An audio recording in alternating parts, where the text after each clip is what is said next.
Hello friends, स्वागत है आपका हमारे चैनल सूरज स्टडी IQ जीके पे। फ्रेंड्स, आज हम पढ़ेंगे खगोल विज्ञान में।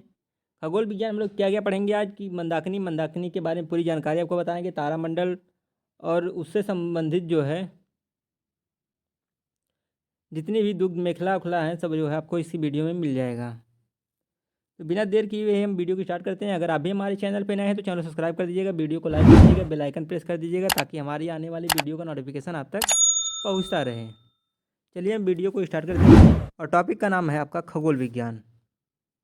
टॉपिक का नाम है खगोल विज्ञान। इसमें हम आज समझेंगे कि मंदाकिनी क्या है। तो पहला ये आ जाता है आपका मंदाकिनी के बारे में। हम जानते हैं मंदाकिनी क्या है।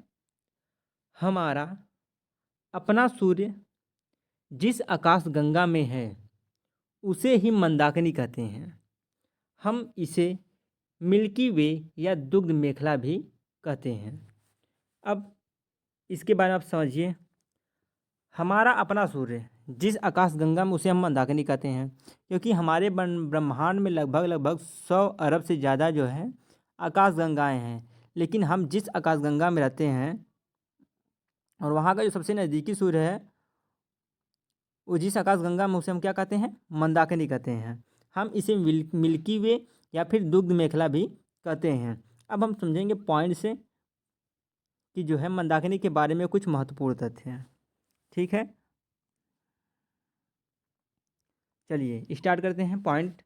तो फर्स्ट पॉइंट है मंदाकिनी का आकार हमेशा कैसा होता है, तो सर्पिलाकार है। मंदाकिनी का आकार कैसा है, सर्पिलाकार है। अगला पॉइंट है इसकी 3 घूर्णनशील भुजाएं हैं। इसकी 3 कैसी भुजाएं हैं, तो घूर्णनशील भुजाएं हैं। अगला पॉइंट है नए तारे बाहरी भुजा पर रहते हैं तो सूर्य भी बाहरी भुजा पर ही रहता है। नए तारे कहाँ रहते हैं, तो बाहरी भुजा पर रहते हैं, तो सूर्य आपका भी कहाँ रहेगा, बाहरी भुजा पर ही रहता है। अब अगला जो पॉइंट है ये काफ़ी इम्पॉर्टेंट है। जब लाल तारे लाल दानों की अवस्था में आ जाते हैं तो जब लाल तारे लाल दानों की अवस्था में आ जाते हैं तो तारे मध्य वाली भुजा में चले जाते हैं। अब जो अगला पॉइंट है इसके बारे में समझते हैं। तारे जब अपनी अंतिम अवस्था में जाते हैं तो वह केंद्रीय भुजा में प्रवेश कर जाते हैं।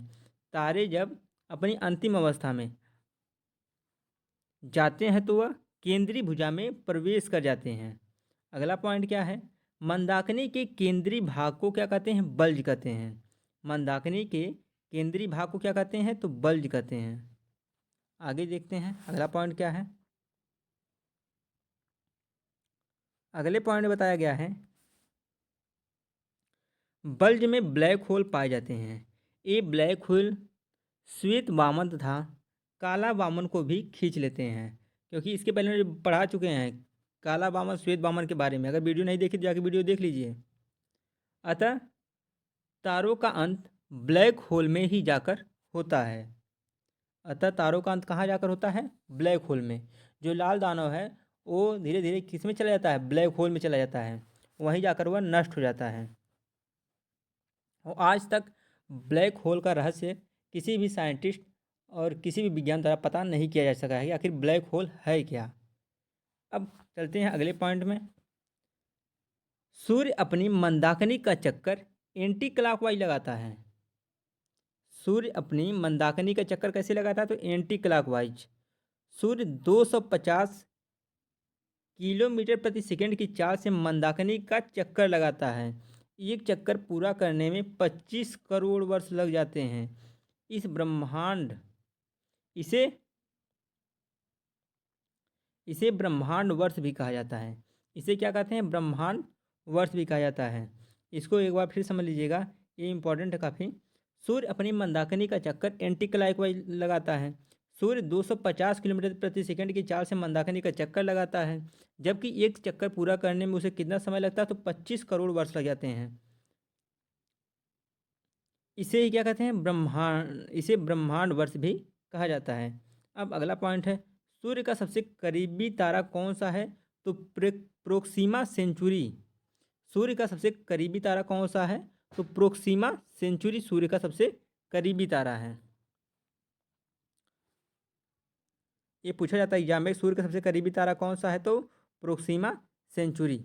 अब जानते हैं तारामंडल, आखिर तारामंडल होता क्या है। हमने इसमें फिगर नहीं ऐड किया है, तो अगली जो वीडियो आएगी उसमें शायद फिगर जो है ऐड रहेगा, क्योंकि बिना फिगर के समझने में थोड़ी दिक्कत हो रही है। अब चलते हैं समझते हैं। सूर्य से दूरी पर स्थित तारों के समूह के कारण बनने वाली विशेष आकृति को तारामंडल कहते हैं। इसकी संख्या वर्तमान में 88 है। इसकी संख्या वर्तमान में कितनी है, तो 88 है। तारामंडल क्या है इसके बारे में समझिए पहले, क्योंकि बहुत महत्वपूर्ण है। सूर्य से दूरी पर स्थित तारों के समूह के कारण बनने वाली विशेष आकृति को क्या कहते हैं, तारामंडल कहते हैं। इसकी संख्या वर्तमान में कितना है, 88। इंपॉर्टेंट पॉइंट समझते हैं। सेंट्रो तथा हाइड्रा सबसे प्रमुख तारामंडल है। सेंट्रो तथा हाइड्रा सबसे प्रमुख तारामंडल है। ठीक, सेंट्रो तथा हाइड्रा सबसे प्रमुख तारामंडल है। अब जानते हैं कि ध्रुव तारा क्या है, या फिर ध्रुव तारा किसे कहते हैं। ध्रुव तारा के बारे में जानते हैं। यह सदैव उत्तर दिशा में दिखता है, क्योंकि यह पृथ्वी के उत्तरी ध्रुव पर ही होता है। यह सदैव उत्तर दिशा में दिखता है, और इसे भोर का तारा भी कहते हैं, ये चीज़ ध्यान लीजिए। ठीक है, क्योंकि यह पृथ्वी के उत्तरी ध्रुव पर होता है। अगल इसमें भी कुछ पॉइंट है ध्रुव तारा के बारे में, इसको समझ लीजिए। प्राचीन काल में इसका प्रयोग दिशा याद करने के लिए किया जाता था। दिशा ज्ञात करने के लिए, याद करने के लिए जो है इसका उपयोग किया जाता था, क्योंकि उत्तर दिशा में सदैव जो निकलता था। पहले से जानकारी थी कि ये ध्रुव तारा जो होता है वो आपका उत्तर दिशा में निकलता है, और अतः इसे जो है दिशा सूर्य सूचक भी कहते हैं। इसे दिशा सूर्य सूचक भी कहते हैं। चलिए अगले पॉइंट में जानते हैं। अब जानते हैं आगे हेडिंग आपका है साइरस। आखिर साइरस क्या है।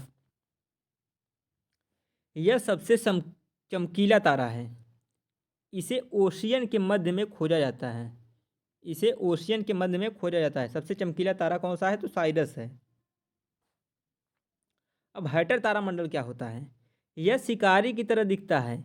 इसे मृग भी कहते हैं। इसके बीच में तारों की अधिक संख्या है। इसे दक्षिण से पश्चिम में साइरस तारा होता है। इसके दक्षिण से पश्चिम में साइरस तारा होता है। यह शिकारी की तरह दिखता है। इसे मृग भी कहते हैं। इसके बीच में तारों की संख्या अधिक होती है, और इसके दक्षिण से पश्चिम में साइरस तारा होता है। अब जानते हैं बृहद सप्तऋषि के बारे में। बृहद सप्तऋषि यह 7 तारों का एक समूह है। यह 7 तारों का एक समूह है। सप्तऋषि पहले दे दिया है। सप्तऋषि मतलब 7 तारों का समूह। इसके ऊपरी तारे के ठीक सामने ध्रुव तारा अवस्थित रहता है। इसकी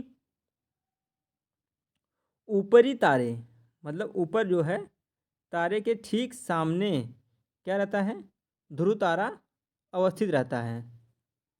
ठीक, जानते हैं लघु सप्तऋषि क्या है। यह भी 7 तारों का ही एक समूह है, किंतु यह सप्तऋषि के उल्टे आकार का होता है। इसके सहयोग से भी ध्रुव तारा को ढूंढा जाता है। इसके सहयोग से भी ध्रुव तारा को ढूंढा जाता है।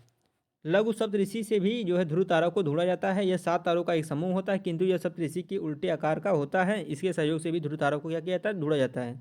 अब जानते हैं ब्रह्मांड की उत्पत्ति का सिद्धांत। ठीक है, ये काफ़ी इंपॉर्टेंट पॉइंट टॉपिक है। अब जानते हैं कि ब्रह्मांड की उत्पत्ति का सिद्धांत आखिर किसने दिया। बेल्जियम के पादरी जॉर्ज लियोजेरे ने महाविस्फोट का सिद्धांत दिया। उनके अनुसार 15 बिलियन वर्ष पहले एक अति उच्च घनत्व वाले तारों में महाविस्फोट हुआ। इसी विस्फोट के फलस्वरूप कई आवेशित कण जैसे इलेक्ट्रॉन, प्रोटॉन और न्यूट्रॉन आदि का क्या हुआ, निर्माण हुआ, तथा इसी विस्फोट के बाद स्पेस का भी निर्माण हुआ और समय की गणना वहीं से भी प्रारंभ हुई। ठीक है, जान लीजिए ब्रह्मांड की उत्पत्ति का सिद्धांत।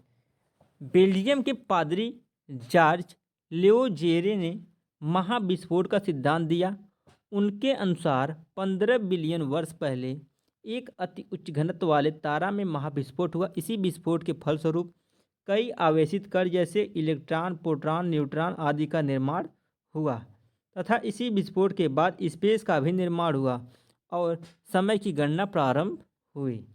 अब जानते हैं आगे, पॉइंट में दिया गया है, इससे समझते हैं।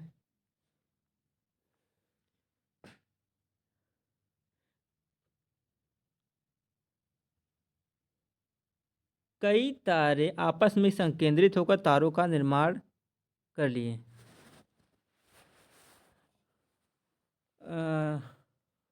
कई तारे मिलकर एक आकाशगंगा का निर्माण कर लिए। 3 आकाशगंगा मिलकर एक सुपर क्लस्टर का निर्माण किया। कई सुपर क्लस्टर मिलकर ब्रह्मांड बनाता है। हब्बल नामक वैज्ञानिक ने बताया कि यह ब्रह्मांड विस्तृत हो रहा है। किसने बताया? तो हब्बल नामक वैज्ञानिक ने बताया कि ब्रह्मांड दिनों दिन क्या हो रहा है? विस्तृत हो रहा है।